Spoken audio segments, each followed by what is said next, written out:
one. And welcome back, ladies and gentlemen, boys and girls, children of all ages. Thanks to those of you that were just watching Trisha Gelder, numerologist extraordinaire. And I tell you what, we're just going from one high level to another.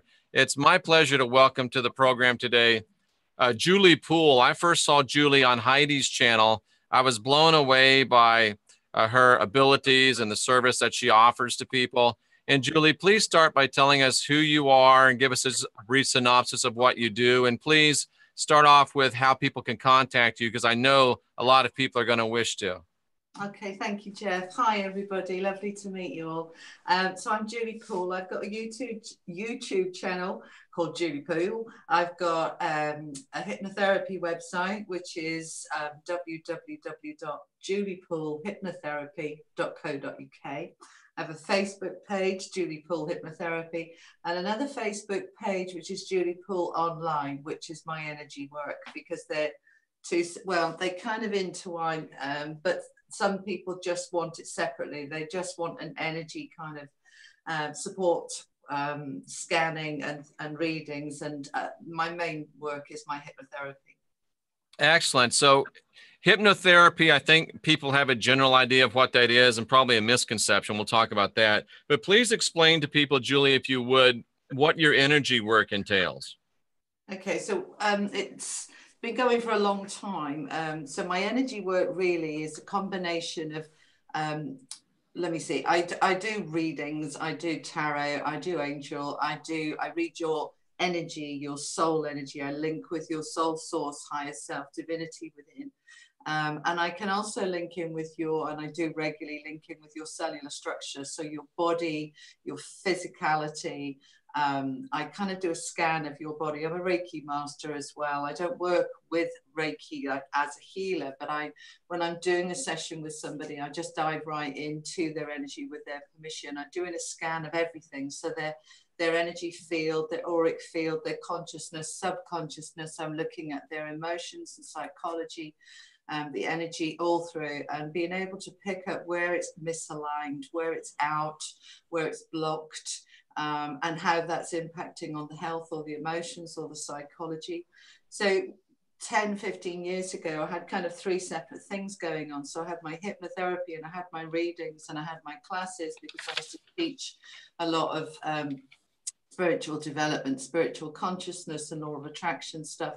And then I started going down the hypnotherapy route and away from the spiritual side, because I put that into my books. I wrote and published three spiritual books, which are rom-coms. They're fiction books, but they've got angels and universal law and stuff all through them. So I kind of stopped doing the fascinating because I was pushing it through there. But what was happening with the hypnotherapy is that when I've got somebody in a deep trance, in a deep state of relaxation, because hypnosis isn't far off meditation, it's a little bit deeper, but you're in a very open state of consciousness.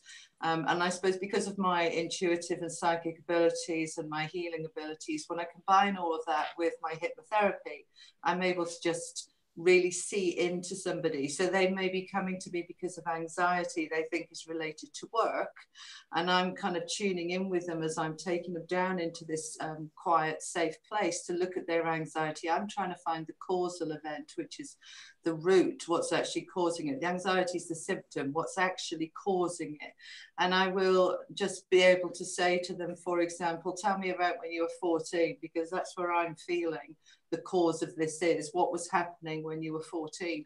And they may say, oh, mum died, or dad left, or something. It will be around the time I'm pinpointing it. And so with my help, they're able to find that cause, and then we can heal and release it. And then we deal with the emotional turbulence of the anxiety then quite easily. So what we're doing is, yes, we're identifying the symptom, but we're looking for the cause, and by using the whole lot, being able to heal it. So, I mean, I've been specializing for about 7 years now with what I would call the more complex stuff. So years ago, when I started 17 years ago, I would be doing the basic things like stop smoking and lose weight and build confidence. got to do some public speaking and I'm scared, or I'm having some panic attacks about work. But they were more kind of single issue situations, which I was able to resolve in almost all cases. But as time went on, I started specializing more with deep, complicated stuff with anxiety and PTSD, and getting people coming through to me with multiple issues simultaneously. So they may be having sleep issues, depression, anxiety, palpitations, confidence, and then finding the cause, which usually will have its roots going back into a previous abusive relationship or childhood, or and very often sexual abuse, physical, verbal abuse, all of which damage the energy, damage the psychology, damage the emotions on multiple layers. And we're holding all of that within us. And it really damages us, not just in our behavior, but in our health too. Now, So, Heidi just popped in and she says, I love Julie. Thank you, Heidi. I love you too. Bless her. And there's a question, Julie. Forgive me for interrupting, but I don't want this to go past, because I think it's an important question. A lot of people probably have it in mind. It's from Davey over in Scotland, so not too far away from you. Davey asks, how important is it to make sure that you're de-hypnotized? He got hypnotized at a sideshow at college, and it left some lasting impressions that were difficult for him to release himself from, at least in his mind, he thinks. Yeah. Stage hypnosis is a completely different animal to hypnotherapy.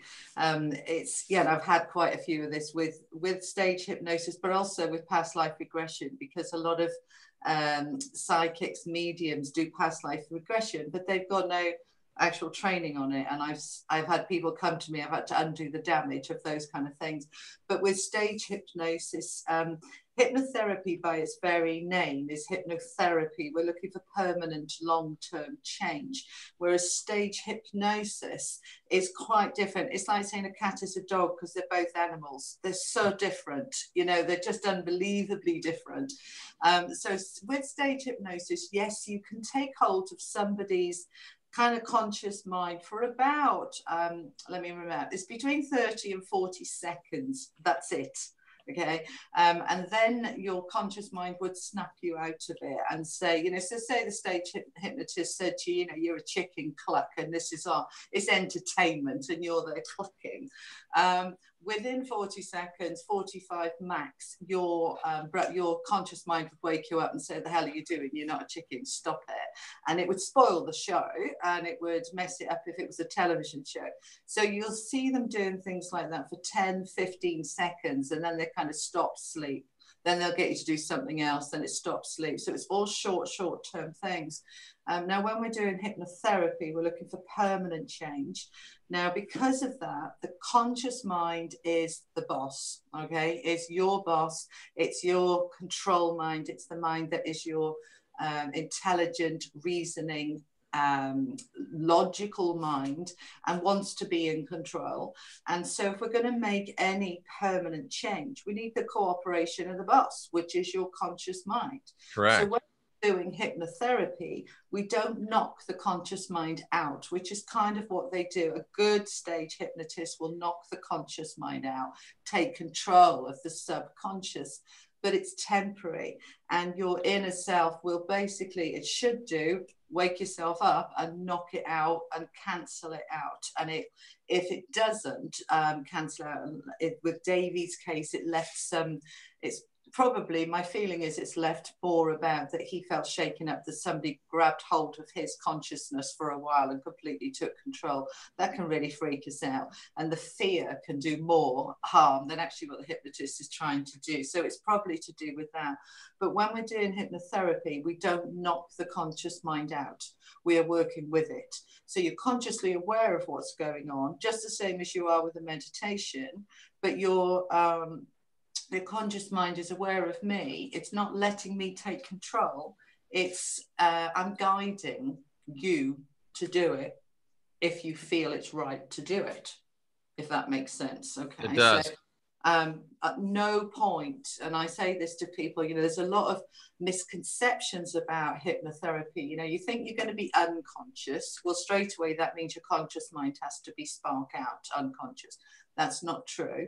At no point is your conscious mind not present. It's very aware of what I'm saying and I'm doing.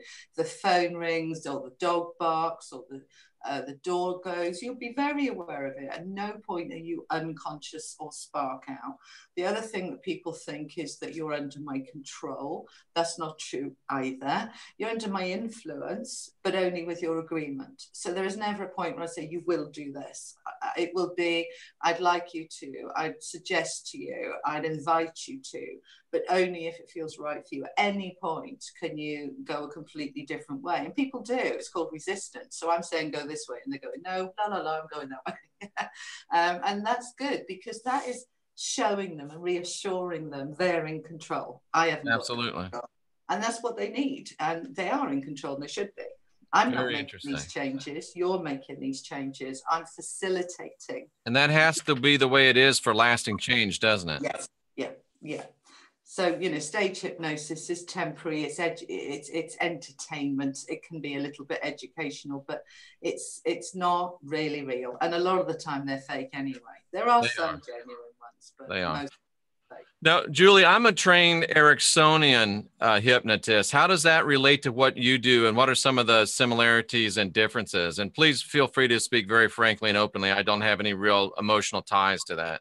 Okay, no, well, I agree with that. I mean, I've just finished a degree in psychology and sociology, and I studied Erickson and behavioralism and various other types of conditioning.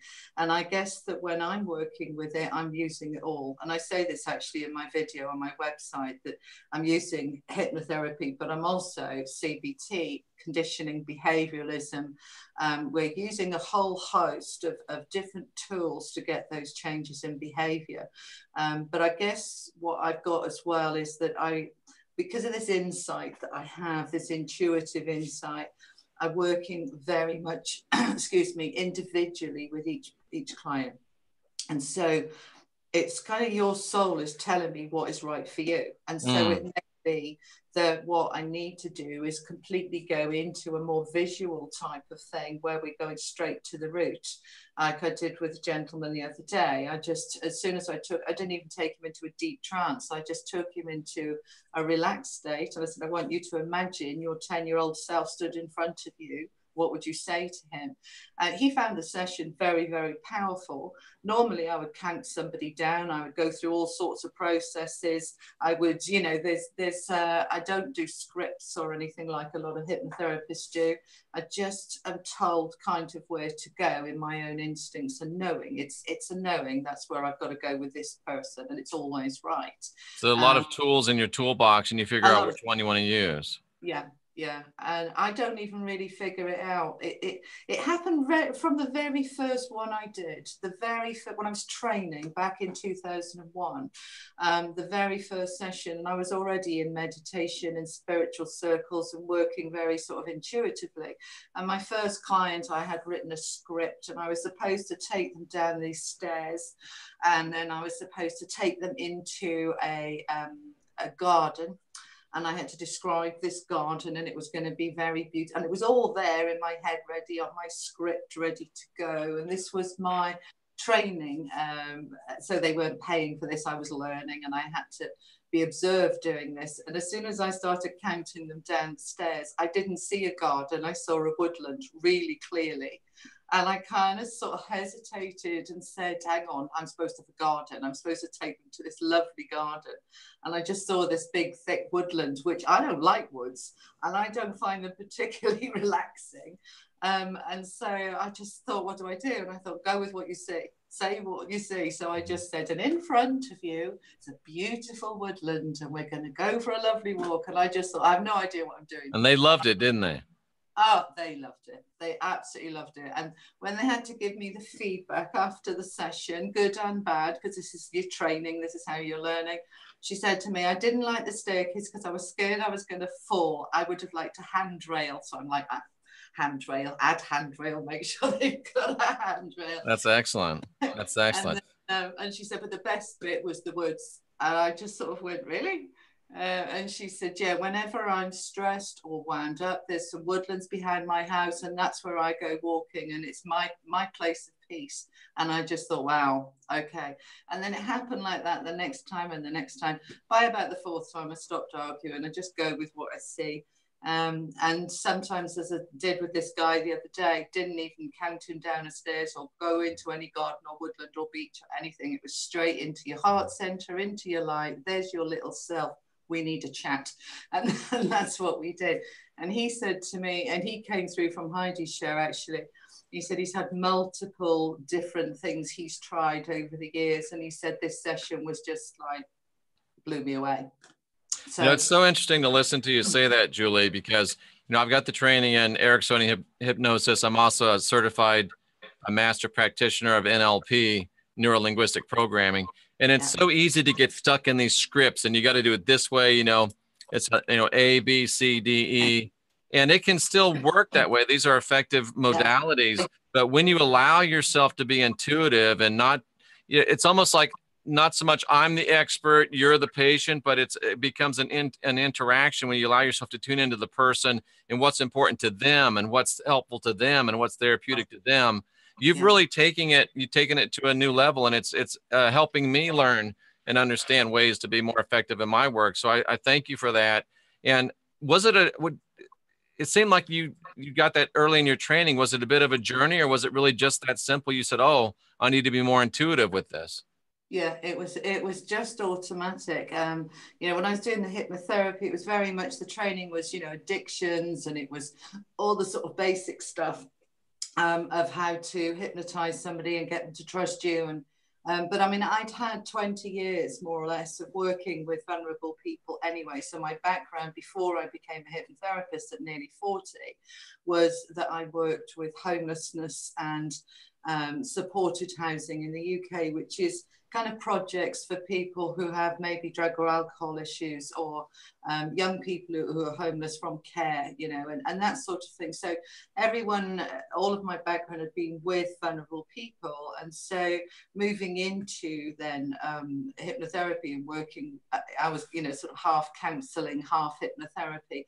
And I think, the Erickson stuff, but also the Freudian stuff and the dream analysis and NLP and EFT, all of these different things, and I was saying on Heidi's show, numerology, astrology, they all have their place. They're all different vibrations. They're all accurate. I think the more I look at all these different things, I think, well, that's right. And then, oh, well, that's right too. And well, how can they all be right? And so, when I meditate on it, what I get is that they are all the roads home, but they're on different vibrations and different alignments. You'll find the one that resonates for you, and that will be the one that you'll go with.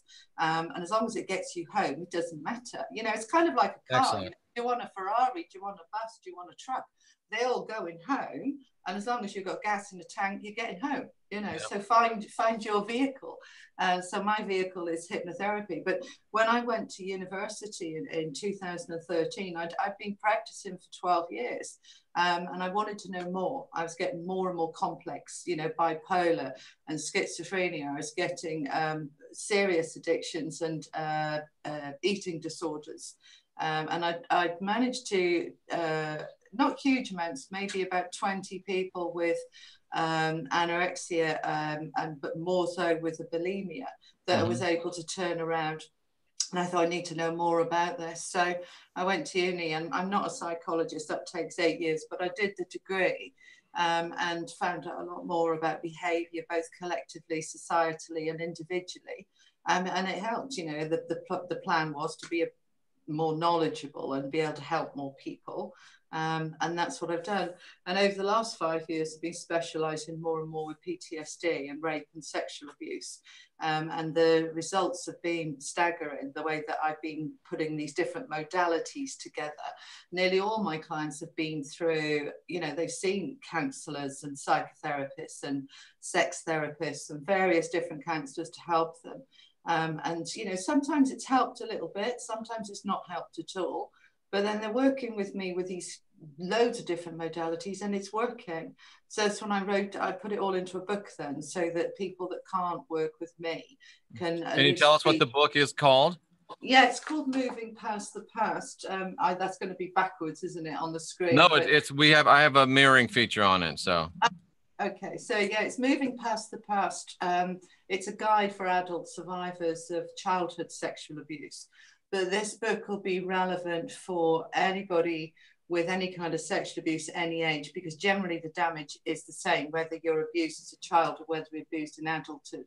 But sexual abuse, so you're bringing that up, thank you. Yeah. Sexual abuse in childhood has its own scars that are quite unique. And so this book has got lots of the exercises in it that I do with my clients. So we do a lot of work around the heart wall, and healing the inner child and releasing the emotions and freeing the body of and by the body, I'm talking about within the cellular structure where we're holding the trauma that needs to go, and just basically helping you to release all of this. So that's the ebook, which is on my website, but it's also, all my books are on Amazon, and you can get the paperback there. So if you want a physical book to actually, have and be able to mark in there for the exercise. Excellent.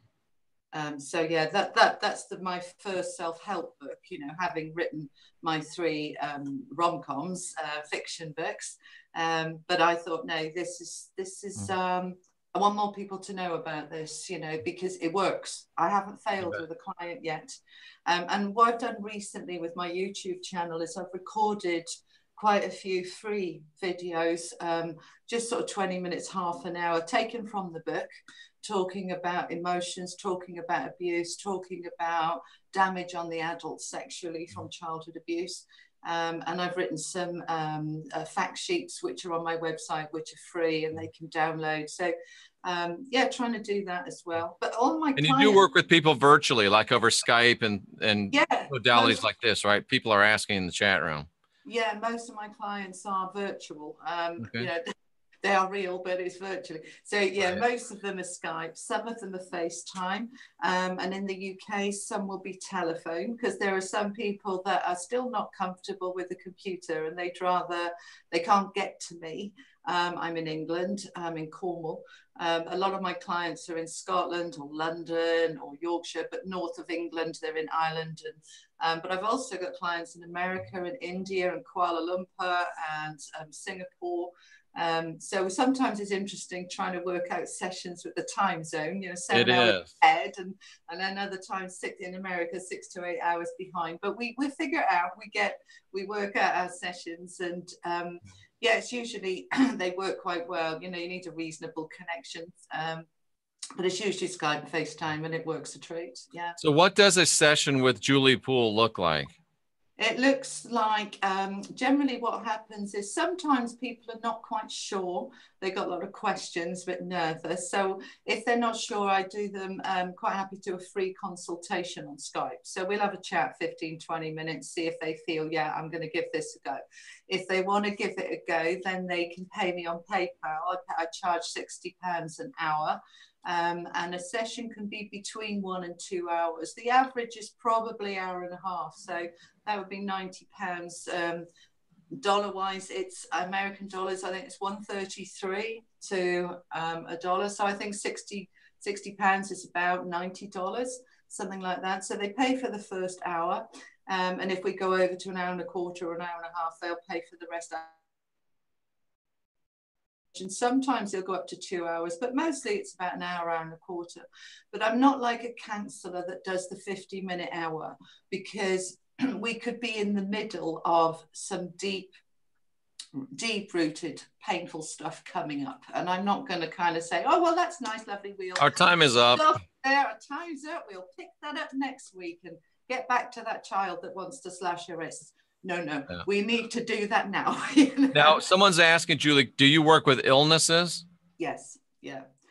So this year, it was last September, actually, I had a lot of, I helped a lady who's a nutritionist who had a lot of her client, you know, she's got 17,000 followers, but I healed her from food intolerances. She was down to about 9 foods. And by that, I'm talking, you know, migraines and boils on her body, hospitalization, major allergies. Took me about 9 months, but she was severe PTSD from various traumas in her life, and her body had just got to the point where it couldn't cope anymore, and so was reacting to everything. So certainly. we cleared all of that out, and gradually her reactors came down. Basically I was able to help her to the extent she was so impressed she started telling her clients about it. So for this year I've had a lot of people coming through with chronic fatigue and food allergies and migraines and other health issues. And not in all cases, there was 4 I was not able to help, but the rest of them, and I'm talking about probably about 200, they are either completely fixed or they have been significantly improved. So one lady in Scotland with chronic fatigue hadn't really been able to leave the house or bed for about 2 years. And she did go out, it was a wheelchair, with her partner, having to do everything. She's now walking on a train, getting onto a train, going shopping, coming home. That's after about 8 months. And we had sessions weekly for probably about 10 or 12 weeks, and then fortnightly, and then monthly. But there's a gradual improvement. She was down to 6 foods. She's back up to about 35 foods. Now, for us in the US, what is a fortnight? 2 weeks. Okay. So what do you call 2 weeks? 2 weeks. 2 weeks, yeah, a couple weeks. Okay. Yeah. Sorry. Yeah, the language barrier I'm learning. That's excellent. Now, I know this is a very broad question, but typically when someone comes to you and they have some significant issues, is it realistic for them to expect that somewhere along the way from where they are to where they want to be, they will be experiencing some discomfort? Yes. Yeah. Yeah.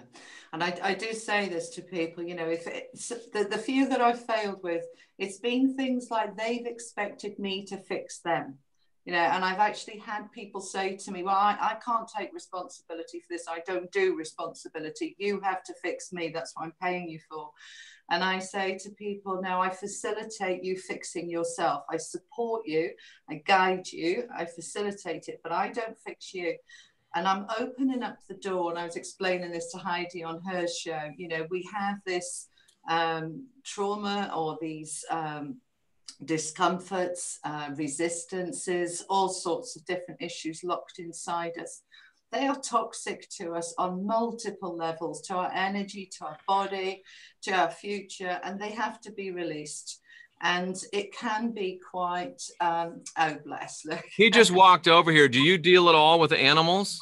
I don't normally. I've got a dog, but I don't know. But I mean, I've seen people that do therapy with animals, and he might be able to use some therapy. You don't do any animal work?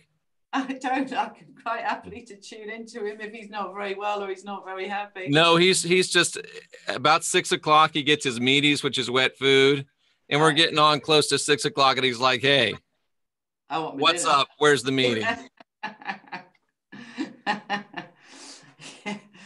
Yeah, but I mean, I've never myself worked with animals. I just wondered if you did. It's fascinating your work too. Now, I know some people have fears that they don't want to mention, and some people have watched, you know, TV shows that they probably shouldn't have watched. How susceptible are people to unethical practice like psychic driving from folks that are doing what we do? How much do they have to worry about what we can do to them? Yeah, I mean, there's a lot of charlatans out there. There's a lot of scam artists out there. I think it's always about, if you're going to look for a practitioner, then you look at the qualifications, you look at the insurances, you look at what other people are saying about them, and are they transparent? You know, do you have to work hard to find that stuff? You know, if you go on my website, and I'm sure yours is the same, there's an About Me section, there's all my qualifications, my registration bodies, they're at the bottom of the page as well, all the links straight to those. There's my insurance, there's all the on my homepage, you know, what other people say. So, you know, this should be transparent. When you've got people doing psychic work, there isn't a registration body as such kind of thing. Well, you know, there's bits and pieces in different countries. Again, I would go with word of mouth. Who do you know that's been to them? And, you know, are they open about their references? You know, when I'm looking at something like hypnotherapy sessions, a lot of the stuff I can do in 1 or 2 sessions. But when there is something quite significant, it can be quite a commitment financially. Now, I've had people saying to me, oh, this other hypnotherapist wants $400 and wants me to book for 12 sessions, and I need to come up with sort of $5,000. And I'm like, well, okay, you don't even know if you're going to connect with this person, if it's going to work. I wouldn't do that. I wouldn't be comfortable as a client doing that. Me either. No, you know, I mean, you know, we have professional bodies we belong to, but we, you know, for example, my hypnotherapy ones don't say to me how I have to charge. That's up to me, but it's about my ethics. So I choose to say 1 session at a time. At any time you decide this isn't right for you, you can stop. You're not paying for 10 in advance. You haven't got to make that commitment. What I want you to make is a commitment to yourself. And there's lots of people that come to me and said, I've tried therapy and it doesn't work for me. And they give up. And I think that's so sad, because especially when they've obviously need healing, otherwise they wouldn't have gone to a therapist in the first place. But there are some shockingly bad therapists out there, and you might have just found a dodgy one, a bad one, but it also may be that that's not the therapy for you. We were talking about the different resonances, the different vibrations, you know, that you might find CBT isn't for you, but EFT does the job beautifully. Or, you know, you go to an astrologist now, I don't know, that didn't work for me, but the numerologist did. It's don't give up. It's saying find the person for you. I would say that 9 out of 10 of my clients have already been to multiple counselors and healers and psychotherapists and psychoanalysts, and they'll say, you know, therapy doesn't work for me, but I heard about you from a friend, so I'll give it a go. And it's like, yeah, and if I don't work for you, that's okay too. That doesn't mean I'm rubbish, and it doesn't mean you can't have therapy. It means that this isn't the right one for you. But don't give up. Never ever give up. If you're on a journey to say, I want to sort this, but you've got to be, as you said there, Jeff, you've got to be prepared that sometimes this is a bit uncomfortable. I joke to my clients, I make people cry for a living. That's what I do. I have a box of tissues, a box of Kleenex there, because you are very likely to cry a lot. And it's clearing out, it's releasing. But afterwards, you might have a bit of a headache. You might look a bit, you know, snotty and blurry-eyed, but emotionally you're going to feel so much better. And it doesn't take long, an hour or 2, and you'll feel like the weight of the world is lifted off you. I had a client yesterday who'd found me from YouTube, from these videos that I put up, and she sent me a contact me request on my website, and I had a session with her yesterday on Skype, and she messaged me about an hour later and said, I cannot begin to tell you the relief I found from finding you and knowing that you get me and you understand me, and I'm not mad and I'm not crazy, because nobody else gets me.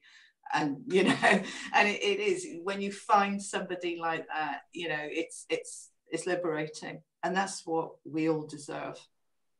It really is. And I think one of the things that you've said that really resonates with me, it's ultimately, no matter what modality people are using to help you, no matter what person or counselor or psychic or astrologer is helping you, at the end of the day, we can give a lot of information. We can give a lot of guidance. We can give a lot of help. But sooner or later, each individual is going to have to take responsibility. And they're the ones that are going to actually have to do and implement the behaviors and changes in behaviors that are going to result in lasting healing and relief. Don't you think? Absolutely. Absolutely. I mean, the bits of the videos that I've put out there, I did, you know, I've been quite kind of bared my soul, because if this resonates with people, if you watch this, the one I did on regrets or the one I did on emotions, they're all on my YouTube channel. There's about 40 videos up there now. All have gone up in the last 3 months. And there's huge amounts of free information there. But if it resonates with you, it's about saying something here is touching me. That means I need to look at this. And it's, you know, I need to open this up. And it's not necessarily, of course, I'd love it if people said, I want to work with Julie Poole and I want to buy a book. Great. Yeah, smashing. But if you don't, that's okay too. Go find somebody who works for you, who you feel drawn to. But this is about something's poked, prodded that and said, ouch. Well, it's going ouch for a reason. It needs healing. It needs sorting. And we're so good at distraction and avoidance and throwing ourselves into something else, and it doesn't work. It's temporary. It's putting the band-aid over the gaping infected wound and wondering why it is keeping on, you know, passing out. You need to take the band-aid off and clean it out. And that might be a bit uncomfortable, but it's absolutely worth it. And that discomfort doesn't last long.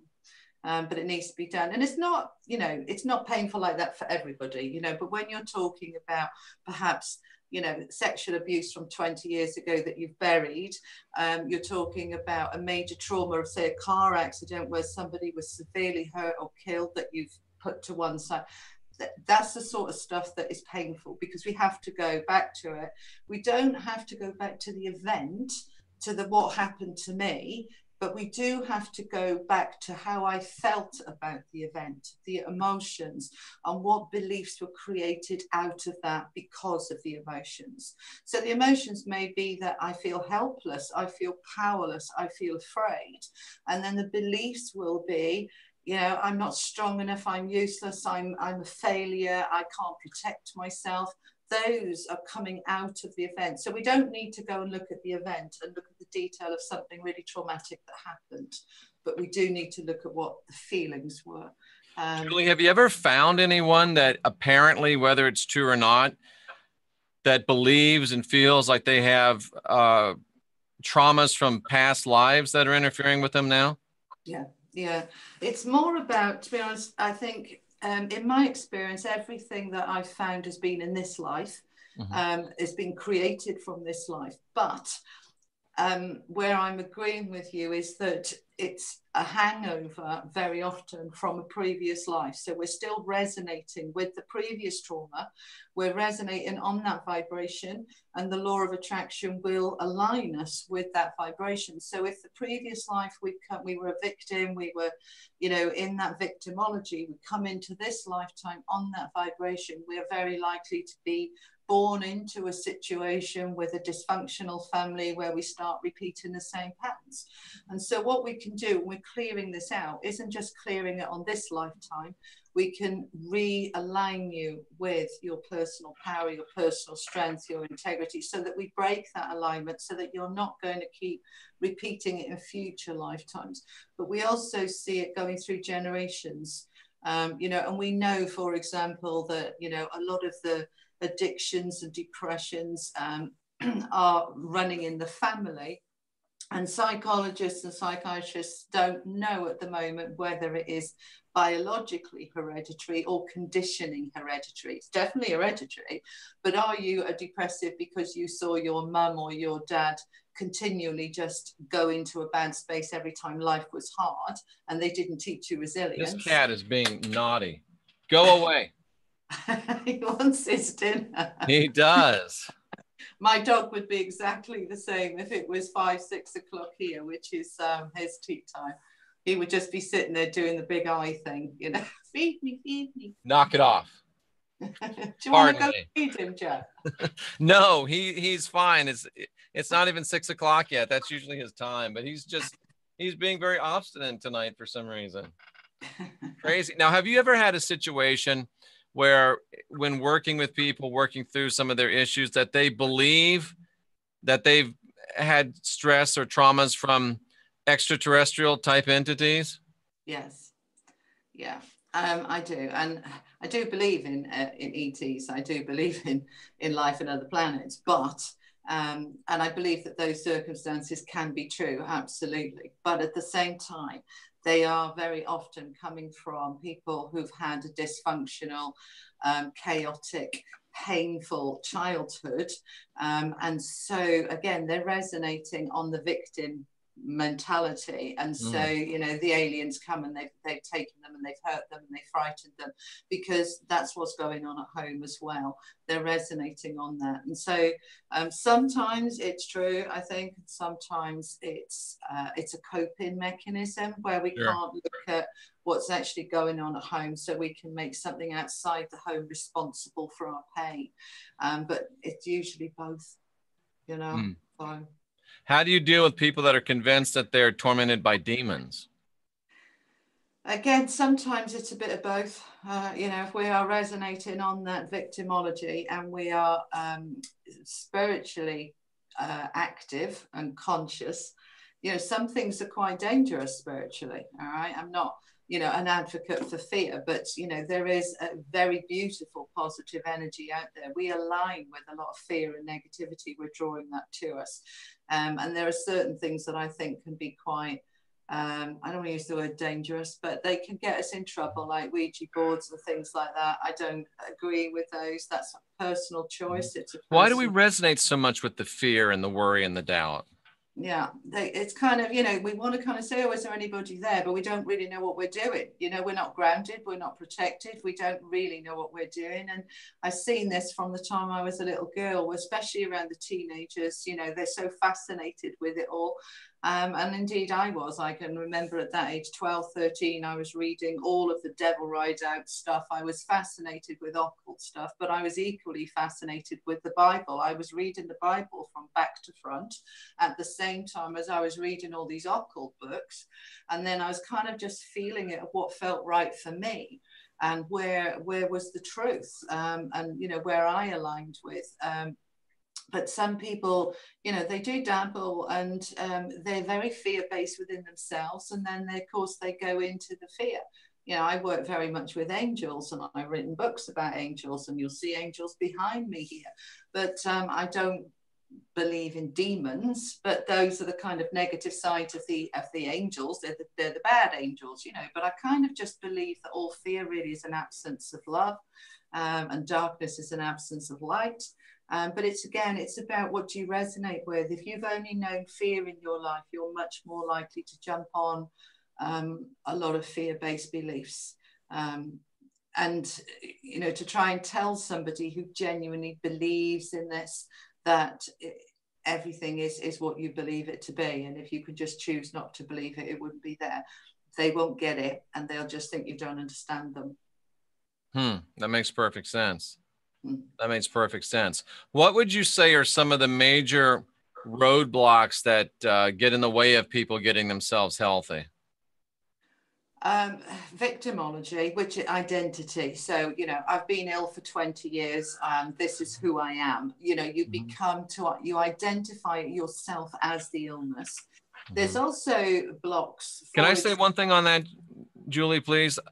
And this, it so resonates what you just said. I have so many people saying, my anxiety, my cancer, my fear, my doubt, my worry. Why are you taking ownership of it? I mean, a big step is just to depersonalize it from you. This cancer or this thing that is affecting me, instead of saying my. Do you think I'm reading too much into that, or is that? No, I completely agree with you. And yeah, on my website, on my shop page, I've done audio downloads, and this is half the work I have to do when I fix somebody in terms of releasing all the emotions and the thoughts and realigning them. That should be it, right? We should be there now, but it's half of it, because I've now got to realign them with I am well, and my body can heal, and I can make friends with my body, and I can trust in my body. And that's a whole nother thing. It's like, oh, well, yeah, I definitely feel better today, but of course it won't last, because it never does. Trying to get them to change the thinking on that. And, you know, I wrote a blog on it as well about identity, that we identify with this. If I take away your identity as this ill person, who are you? And there is a panic, and we need to understand that. And it's like, okay, we need to rebuild the identity in somebody who's well and who's strong and who is empowered, and one step at a time. And it's building that faith that I can be well, I can be aligned with wellness now. You know, if we look at any, there's so much stuff out there about, you know, the body's never more than 2 years old. You know, some of our skin replaces in 3 weeks. Most of our organs are regenerated in 3 to 6 months. The longest part of our body, I can't remember which one it is, Louise Hay will know, you know, if we look up that stuff, is 2 years. So why do illnesses perpetuate, you know, for 10, 20, 30 years? You've got a whole new liver after 2 years. How come you've still got liver disease? That's fascinating. Well, if you're drinking, then you're still putting the same toxicity into it. If you stop drinking, then, you know, where is the toxicity in the body? Are you holding emotions? Are you holding negative beliefs? A belief could be, you know, in this country, I don't know about your financial system, welfare system, but in this country, if you're very ill, there's a whole disability system that kicks in. And I've had clients say to me, well, I can't get too well because I'll lose my home and I won't be able to feed myself, you know. And it's kind of, there's a fear there as well. If you've been on disability benefits for 20 years, well, what happens if I get well? You know, that's my income. I'll have to get a job. I've never had a job. I don't know what to do. I don't know how to do it. Those are genuine fears, and it's very real. Yeah, and they can keep you stuck in that illness that you want to get well, but actually you're frightened of wellness because of the changes it's going to bring. And I've seen with couples as well, where the relationship isn't very strong and they will stay ill because my husband will never leave me as long as I'm ill. Wow. And they, you know, they may not be doing that on a conscious level, on a deliberately manipulative level. But what I'm saying is that there is a fear about, if I was really well, would he go? You know, it's and that again will hold them stuck. So it's all sorts of conscious and subconscious and superconscious and energy stuff that holds us sometimes stuck. And when I'm working with somebody, by using that insight and intuition and building that relationship of trust, you know, that they start to identify some of this stuff for themselves. They'll say, you know, I think I'm scared of this or that. And when we can neutralize that then and align them with trust that if their body's well enough to get well, then the how the universe will figure out about in terms of their money and their finances, and the trusting with abundance and flow and building up that, because it does Interesting. Flow. And Julie, what does it look like? What does an energy reading look like? I when I'm doing energy read, I do them with Trisha on a Wednesday night free on Facebook, just a little demonstrations. But basically I close my eyes and I do a scan of your body. I've always closed my eyes because otherwise other things get in the way that I'm seeing. So interesting. I do a scan from your head down, and I just feel where I need to go. And if I get to the feet, like, you're good, you're good to go. I usually will get to a certain point. Oh, I got here, or what's going on here, and you know. And then, I'll dive into what I'm picking up and why. It's quite difficult to do it, you know, when I do it with Trish on a Wednesday night for the person, they just give me the name.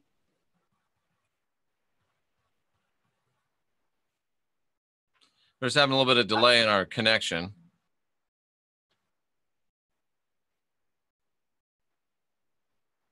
And it's much easier, or, you know, with them. Interesting. Yeah, we just had a little bit of a delay in your connection, but that's okay. Would you want to try that on me right now, just so people can kind of get an idea? Okay. But just I open up to you, give me a scan and let me know what you're thinking. You just give me your attention and I just focus on your energy. So I'll just start a scan from the top of your head downwards and I'll tell you what I get. Okay, so obviously your third eye is very active. Your consciousness is very advanced. I'm feeling an awful lot of activity in your brain. All right, very highly intelligent man, intellectual man, educated man, get bored very easily, don't suffer fools gladly, but you've learned to temper that as the years have gone by. Or I'm learning, let's say at least that. Yeah. Let's see what else we get.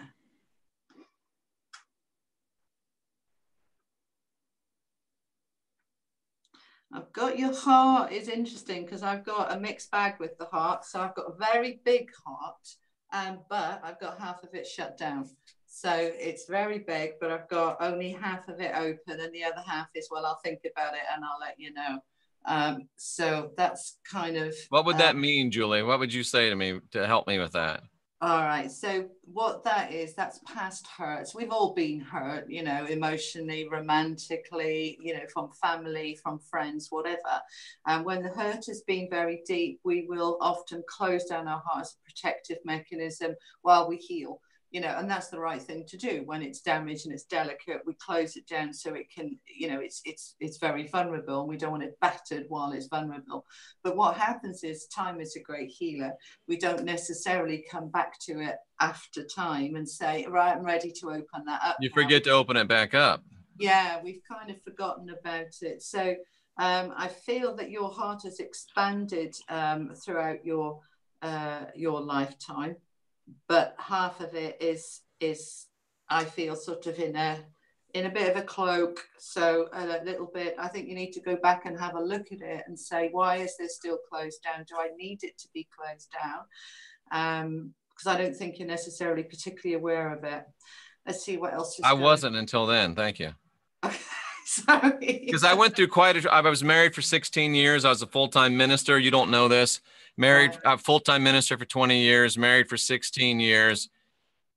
My spouse ran off with my piano player. And then I went through 2 horrific rebound marriages and said, the only thing wrong with the common denominator in all these scenarios is me. So I think I did shut down, and I went for quite a period of time without even dating. And you know, I always say that I haven't been dating even in the last 5 years. It hasn't been intentional, but maybe it's because I need to go back and do some readjustment. Now I do feel completely, totally healed, but there's probably still a shutdown that I need to look at. So you're very much on point with that. Okay. So yeah, I mean, it's there. I don't feel it's damaged. I go into hearts sometimes and I literally see them dripping. And I'm not talking the physical heart here. It's the emotional heart. Sure. I see it bleeding, you know. I don't see yours like that, but I just see it sort of behind a cloak, and I just think you need to whip that off, and the heart will be open again and ready to go. Just time to do this, right? Yeah, like the Superman. Do the Superman thing, because there's a super heart in there. Just ready to go. I want to go back to the head. Hang on, please. What do I want to? Why are we going back to the head? Okay, hang on. And feel free to say whatever comes to your mind. I'm very transparent. I will. It's no good once you've asked me. It's open. It's open. Okay, so we're going back to the head. When I'm doing this, by the way, I'm communicating with your source energy. You know, your soul, higher self, source, your divinity within you, and your energy field. Okay, your energy is lovely. You're vibrating very high, and very fast, which means you have to be very grounded all of the time, or you'll get somewhat dizzy and lightheaded. But you figured all this out quite some time ago. I'm teaching my grandmother to suck eggs here, so why am I telling you this stuff about the head? There's something about this you need to know. So there's a whole load of new intellectual information that you have either just started exploring or will be starting to explore. It's different, but it's on the same resonance, but it's opening up the neural pathways. You get bored very quickly intellectually. You need stimulation. And you've mastered the stuff you've looked at. So there's something new for you to be looking at here. And I think you're going to, what my feeling with this is there's 80% of it you'll find kind of, okay. But 20% of it you'll be like, oh, I can use that. I can use that. Okay, so there's something that's new, and there feels a drive to explore it, and you'll be doing that. I don't know what it is. They're not telling me what it is, but there's something new. Okay, it's either just started or it's starting soon. I'm with you. Okay, let's have a look down the body. We're going down the heart, down the chest, down the back, down the stomach. Digestive system's good. You eat healthy, you eat well. Your body's quite aligned health-wise. That's good. Knees. Dodgy knees. Was at the time of being a vicar and on those knees. But Well, it was actually from being a hockey goalie for too many years. Okay, your knees are not grand. So let me have a look. Let me just see if I could clear any of that energy on your knees. I'm feeling it's in the cartilages and under the cartilages. They're quite brittle, is the word I'm being given. Okay. So what can we do about this? Okay, so what I want you to do is be focusing on these cartilages at night and just visualize the cellular structure and visualize it having more elasticity and the cells regenerating and creating a softer, thicker tissue rather than what I'm seeing as quite brittle. It's almost like it is a little bit bendy, but it's a bit too stiff. So just use your intention that you can heal your knees, and you can. You don't need a knee replacement. You can heal this. You're a very strong healer, and your faith and your belief is absolute. So just put that into that cellular structure under the cartilages. The right one's worse than the left one, but they're not both of them are not fab. So do that work on those. And the rest of it is good. So that's what I'm Excellent. doing. Very, very accurate and very, very intuitive. And I didn't realize, I was sitting, just talking about the heart. I would have told you, oh, I'm beyond all that. I'm healed from all of that. And I am, but you still have to go back and say, oh, okay, we've renovated the whole hotel. Now it's time to open the doors. Don't keep them chained. Yeah. Yeah. Interesting. Interesting. And it's interesting, Julie, because it wasn't until maybe the last 5-6 months that the thought is even coming to my mind of, oh, it might be nice to have someone to high five when something goes good again. It's been very, very recent. So you're very much in tune with that. And I'll get to you in a minute. Go away. So if someone wants to get this work done from you, what do they do? They send me an email or contact me form, go to the website, or I'm sure if you go onto my YouTube, you'll see my links and stuff, and I'm sure you'll put the links in. But most people just go to my hypnotherapy website. There's a contact me page there, and they send me a form saying, I saw you on so and so, I want to chat or I want to book in, and then we sort it out. I'm pretty full for this week, but I've got spaces next week. How do you keep Julie sorted out? Well, I do the same to me as I do with my clients. So I use a combination of meditation. I go into me, and and I'll sometimes use cards as well if I'm not, if I'm not getting enough information. If I ask for clarifiers, what's going on for me at the moment. I just did the weekly messages that I put on YouTube and Facebook from the higher self and angels, and it's like, there's a hell of a lot going on at the moment about change and shifting and everything else. And so I'm saying, what part of this is resonating for me? What do I need to look at? So then I will sit with that, and I'm like, okay, you want me to do that? You want me to do that? And I better get on with that. And and I'm very lucky. I've got good friends, and I have one of my close friends is a psychotherapist. So when I get a bit stuck, I'll talk things through with her. Trisha as well is my friend, numerologist. We kind of bounce stuff off each other. But highly intuitive. Trish is very tuned in. Yeah, she is. Yeah, I've done some work with Trish. She's had a few sessions with me, and as soon as we cleared her blocks and aligned her, then her work literally after 2 sessions doubled overnight. Her income doubled, her work doubled, her flow and success doubled, because we were clearing the blockages. So we see that kind of thing. I don't tend to push that, surprisingly. I probably should say to people, I can make you rich, but that isn't, that's not, I always work within somebody's highest good, Right. And within mine. Before I start a session, I align with the intention for this person is to help them within their highest good and within my highest good as much as I can. And so, some people are not quite ready, or they're not prepared to let go of what needs to be let go of in order to get to where they need to be. So, I have to kind of say, well, was that me? Could I have done more? Was there a way that I missed, to get around the blocks? Or maybe it just was that they weren't ready. So I have to always examine my own work and motives too, make sure that I've done what I can, and where I then find that I have, then I need to let go. you know, the outcome. I've done my best and I let go. Boy, that's the hardest thing. I know for me, that was the most difficult thing, is being attached to the results. Yes.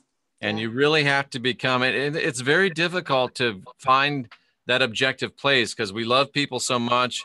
You know, and personally, from what I did with the church, I felt like I hurt so many people that I have this drive to, you know, really help and really help and really help. And it's just, it can be, and it's counterproductive because you're trying to make it you, and you're trying to make it about you. And it is hard to be objective at sometimes. And it's, I thank you for bringing that out, because it's something that I have to keep at the forefront of my mind. I think we need to, because otherwise we get too arrogant. You know, I think it's part of what keeps us humble, that we look at it and say, you know, could I have done more? Did I fail? It isn't about automatically jumping in and saying, well, this is my fault because that person wasn't fixed, or, you know, it didn't work for them. But we do need to examine that. Could I have done more? You know, did I, you know, perhaps make assumptions? You know, I will always examine.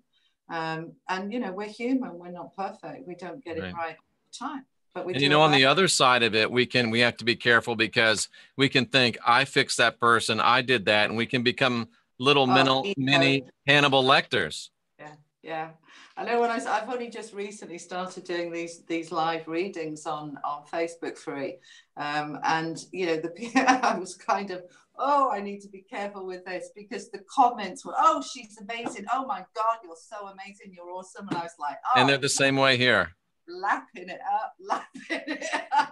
Well, you need a bit of that, Julie. It's not a bit of that's not bad. I mean, my granddaddy used to say it's a sorry dog that won't wag his own tail every now and then. A bit is good, but yeah, I came away glowing with all that lovely praise and the hearts coming on the screen, and I was like, oh, lovely, you know. But I have to, be very careful. We do. Yeah. Julie, it's been delightful. I'm very happy to have found your work through Heidi, and it's very nice to be a part of a network of people that are helping people. And it seems like we have a lot of people that we know and work with. And if folks are being drawn here, you're being drawn here for a reason. There's people like Julie Poole and like Tricia Gelder and like Heidi Vandenberg and like Jenny Moonstone. And every now and then I might even be able to help you. It's just, take advantage of it. You've been drawn here for a reason. Take advantage of this lovely woman. Take advantage of these other people. And you've been drawn to this place for a reason. Get yourself through what you need to go through, and have the strength, have the tenacity, and have the courage to let these wonderful people help you through this. Thank you so much for being with us, Julie. Share one last snippet with us, and once again, your contact information, please. Yeah, it's Julie Poole, hypnotherapy.co.uk. And leave us with a thought of the day, Julie. What comes to your head to leave to this audience? Everything you seek is within you. Ooh. Just trust yourself. Absolutely. And all I could add to that is you're divine, you're sovereign, you're free. Take advantage of that and live in that. For Julie Poole, it's been my pleasure. Julie, please stay there for one moment to bring this to you. I hope that you will look within yourself and find out today what you can do to make your tomorrow better. I'm Jeffrey Daugherty, the Christian Whistleblower, and I look forward to seeing all of you again very, very soon.